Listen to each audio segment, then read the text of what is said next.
Bom, continuando, na aula anterior nós paramos na pergunta se existe um padrão que pessoas altamente criativas seguem, e a resposta foi sim. E agora eu vou te passar então um primeiro mito para você quebrar, para você tirar da sua vida. Mito 1. Existem pessoas criativas e outras não. A verdade que você precisa saber é: criatividade é algo que você desenvolve e fortalece com a prática, né? Fortalece com a prática, como aqui o Sylvester Stallone. Ele não ganhou esses músculos do dia para a noite, ele praticou muito, ele fez muito exercício aí para ficar desse tamanho. Criatividade também. Quanto mais você exercita, quanto mais você usa, mais criativo você vai ficando. E o princípio número 1 para você praticar a sua criatividade, para você liberar a criatividade, o princípio número 1 é: domine a sua linguagem. Domine a sua linguagem. O que significa isso? Toda a criatividade é uma essência, é algo que não tem forma, é algo que a gente tem que expressar no mundo. E se a gente tem que expressar no mundo, isso é expresso sempre de alguma forma, em alguma linguagem. Então, por exemplo, Van Gogh aqui, nesse quadro, ele usa a linguagem da pintura para expressar uma ideia, para expressar algo que ele está querendo materializar no mundo. Então, é muito importante que você domine a sua linguagem. Se você não domina a linguagem que você usa, você não vai conseguir expressar as suas ideias, você não vai conseguir expressar a sua criatividade. Eu gosto muito desse quadro aqui do Van Gogh, porque ele é um quadro que sempre que eu olho, eu consigo sentir uma sensação de calor, né? Você sente que está quente o ambiente, né? É interessante como ele conseguiu, através das cores e das pinceladas, dar uma impressão de que esse aqui é um lugar que é quente, né? Isso é domínio de linguagem. Eu jamais conseguiria pintar, transferir uma sensação dessa através da minha pintura, porque eu não domino essa linguagem, eu não sei pintar, não sei como transferir uma emoção através de tintas, né?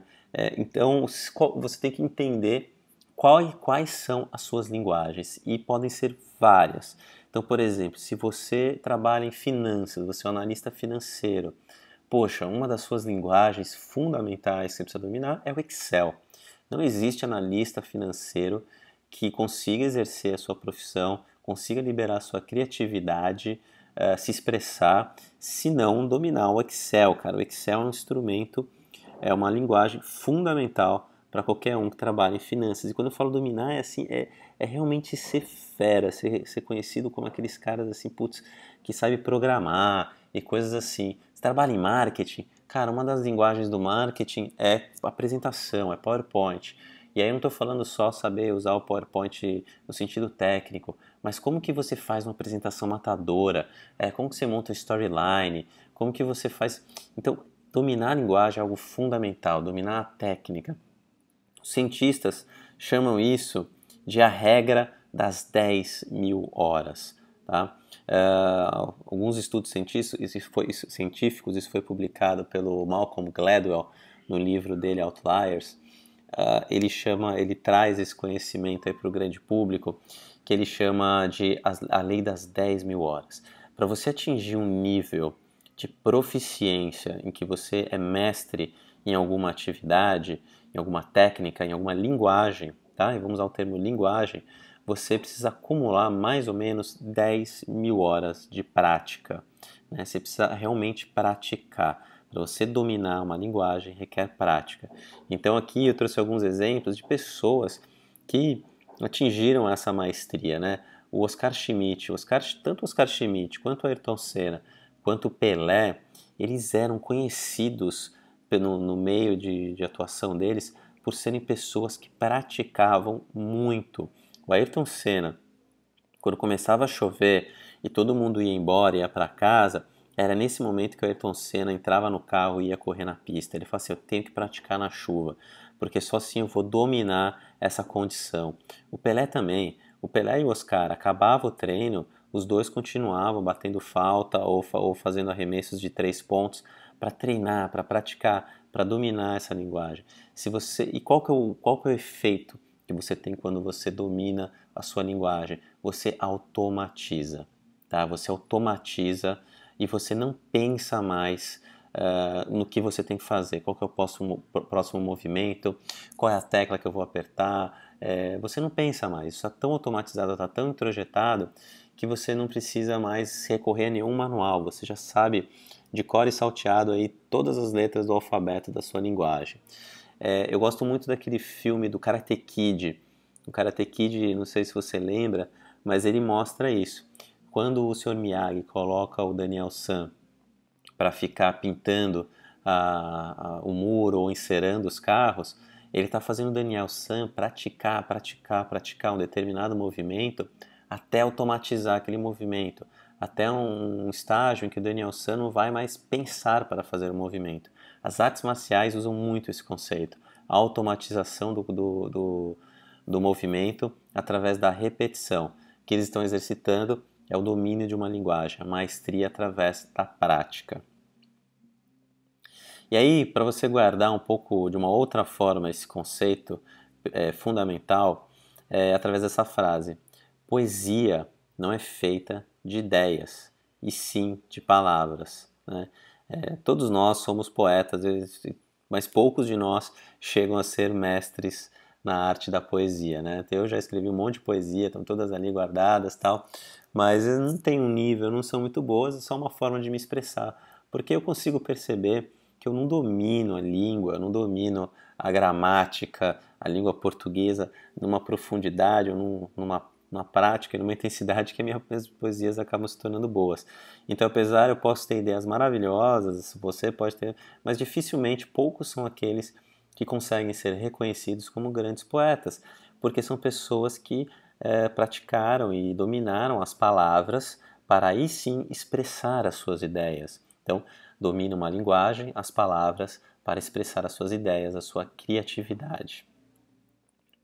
E agora eu vou mostrar um vídeo para vocês de como isso acontece na prática, né? Que é somente com profunda identidade com a linguagem você automatiza a sua expressão. E o vídeo que eu vou mostrar para vocês é do Red Bull Air Racing, que são, não sei se você já viu isso, mas são umas corridas de avião, né? Então esse aviãozinho que eles fazem um percurso em que o avião tem que ficar passando por diversos cones, né? Passa por uns 10 cones e faz um circuito como se fosse um autódromo, só que é aéreo. E esses pilotos, assim, a velocidade é incrível e esses pilotos são os melhores do mundo. Os caras que estão pilotando nesse campeonato são os melhores do mundo. É algo extremamente perigoso e você tem que ser muito bom. E não tem margem de erro e a velocidade dos movimentos é muito rápida. Então, os pilotos eles têm que automatizar dentro deles tudo que eles vão fazer quando eles estiverem voando, porque eles não pensam, não dá tempo de pensar. Então, esse vídeo mostra exatamente isso, o domínio da linguagem a tal ponto que os pilotos eles vivem o voo sem voar, eles vivem o voo de olhos fechados. Eles não precisam estar dentro do avião porque o domínio da linguagem é tão grande que eles não precisam estar dentro do avião para voar. Você vai ver isso agora.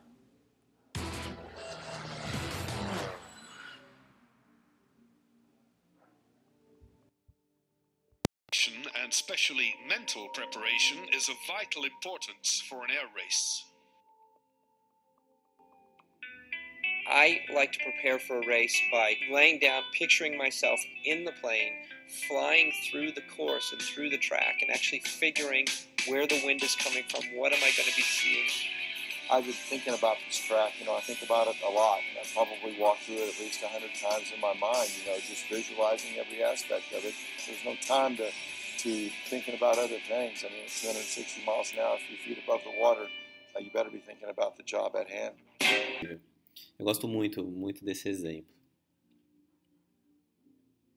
Indo em frente, qual que é o próximo princípio que você precisa entender para mergulhar, entrar na criatividade? Criar traz solidão. Eu acho que esse é um princípio o emocionalmente mais difícil da gente entender, mas é fundamental e um dos mais importantes. Pessoas altamente criativas entendem que elas são uma ovelha negra no meio do rebanho. Elas saem do lugar comum, elas saem da zona de conforto, elas assumem riscos. Por quê? Porque fazer o que todo mundo faz é fácil, é seguro, é confortável.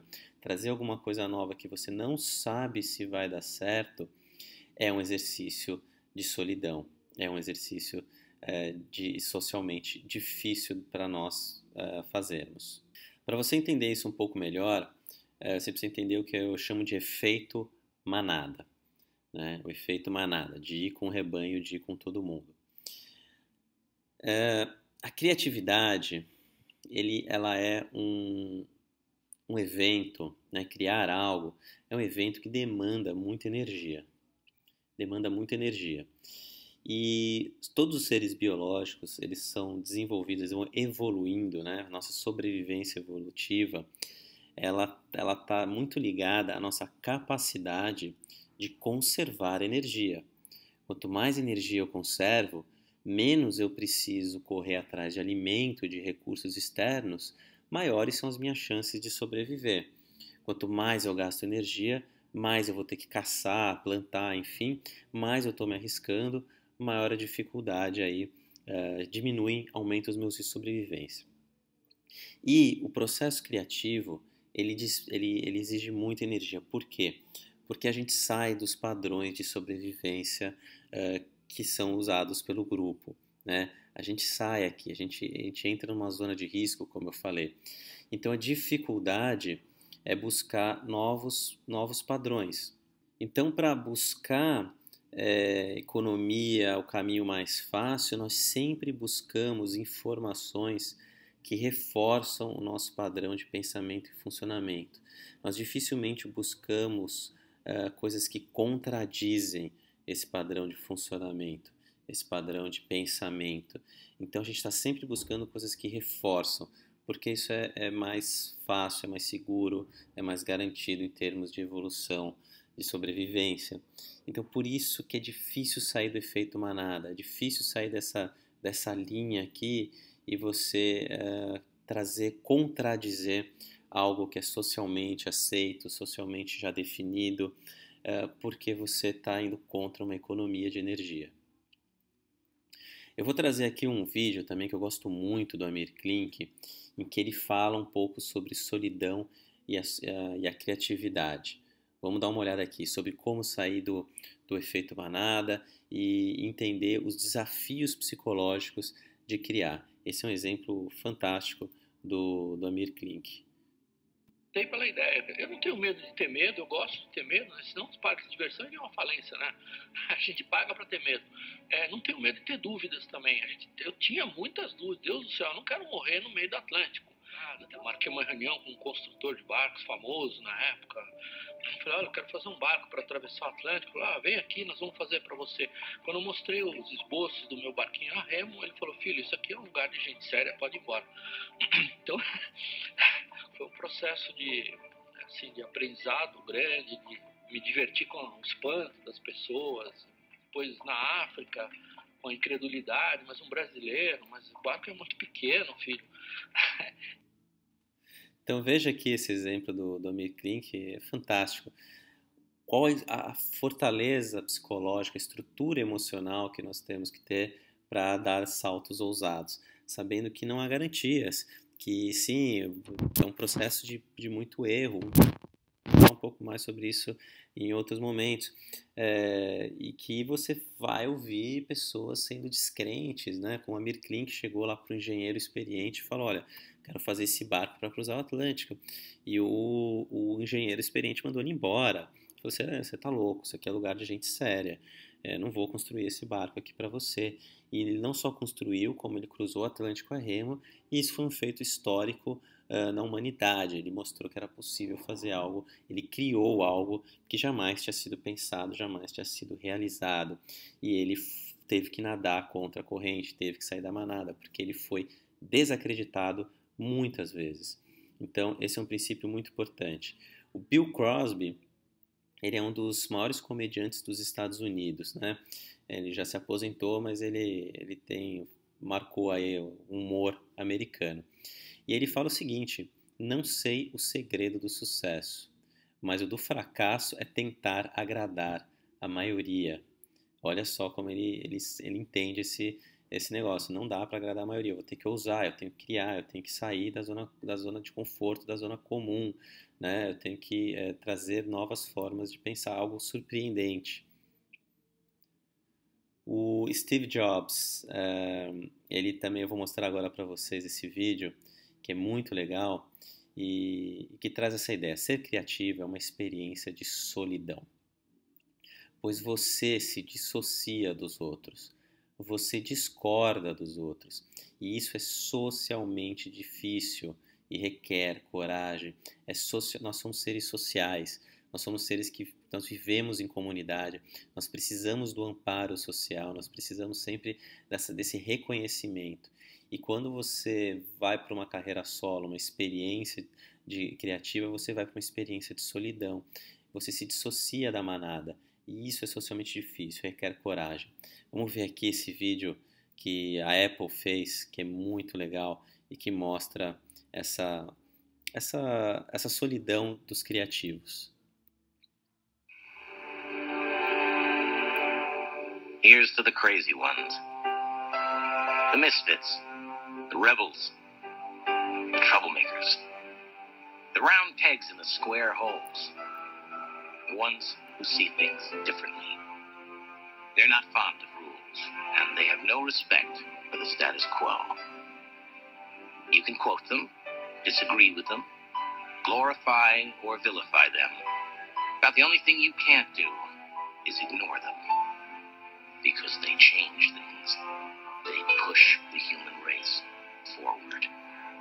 And while some may see them as the crazy ones, we see genius.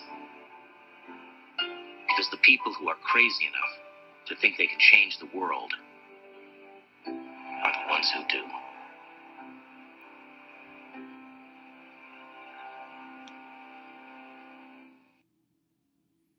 Esse é um dos textos de marketing mais bem escritos que eu já vi e que mostram bem a solidão dos criativos.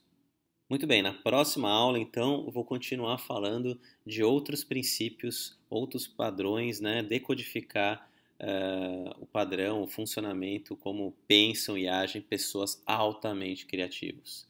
Então, até a próxima aula.